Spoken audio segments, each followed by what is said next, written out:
The Supreme Court has ruled that the House impeachment complaint versus VP Sara is barred by the one-year rule, and that due process or fairness applies during all stages of the impeachment process. I quote, "Our fundamental law is clear. The end does not justify the means." Another quote, "There is a right way to do the right things at the right time. This is what the rule of just law means. This is what fairness or due process of law means, even for impeachment." End of quote. In a unanimous decision today, July 25, 2025, the Supreme Court en banc declared the articles of impeachment against Vice President Sara unconstitutional, noting that it is barred by the one-year rule under Article 11, Section 3, Paragraph 5 of the Constitution, and that it violates the right to due process enshrined in the Bill of Rights. Therefore, the Senate did not acquire jurisdiction over the impeachment proceedings. However, the court said it is not absolving Vice President Duterte from any of the charges against her, but any subsequent impeachment complaint may only be filed starting February 6, 2026. The case stemmed from 4 impeachment complaints against Vice President Duterte. The first 3 were filed before the House by private individuals and different groups on December 2, 4, and 19 in 2024. A 4th complaint was lodged by a resolution approved by more than 1/3 of the House members of the 19th Congress on February 5, 2025, which was transmitted as the articles of impeachment to the Senate on the same day. This was followed by 2 petitions filed before the Supreme Court challenging its constitutionality. The Supreme Court decision, written by Senior Associate Justice Marvic M.D.F. Leonen, ruled that all legal issues involving impeachment proceedings are subject to judicial review, considering the nature of the offices and the institutions that are subject to impeachment, its effect on the independence of constitutional departments and organs, and its nature as a constitutional process. The impeachment process is primarily a legal and constitutional procedure, but with political characteristics. It may be sui generis, but it is not a purely political proceeding.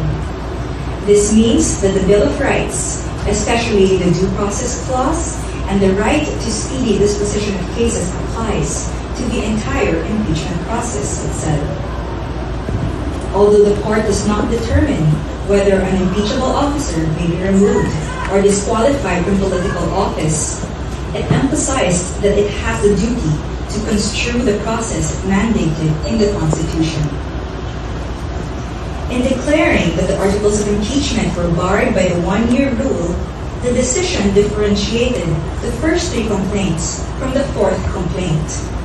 The first 3, it said, were filed under Article 11, Section 3, Paragraph 2 of the Constitution, which allows any citizen to file a verified complaint with an endorsement by any House member. The 4th one was through Article 11, Section 3, Paragraph 4 of the Constitution, through a verified complaint or resolution filed by at least 1/3 of the House members. The court took note that the House and the 19th Congress did not act on the first 3 endorsed complaints, which were considered terminated or dismissed upon adjournment of the House. The 3 impeachment complaints were archived and therefore deemed terminated or dismissed on February 5, 2025. Therefore, no new impeachment complaint, if any, may be commenced earlier than February 6, 2026, the Supreme Court held. Under Article 11, Section 3, Paragraph 5 of the Constitution, no impeachment proceedings shall be initiated against the same official more than once within a period of 1 year. According to the decision, the 1-year bar is reckoned from the time an impeachment complaint is dismissed or is no longer viable.